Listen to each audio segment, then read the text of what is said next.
Good morning. Umar, good morning मेरी जान।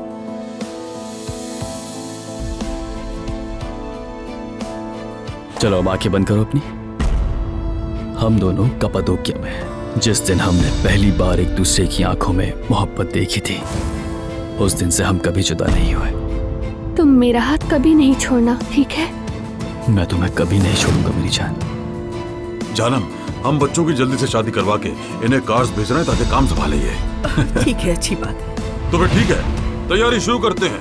हाँ? काम बहुत है, शादी है घर में। वो लड़की जुमाने से जरा मोहतात रहिएगा। मुझे उस लड़की पर शक है, उसके खानदान और उसके माजी पर भी।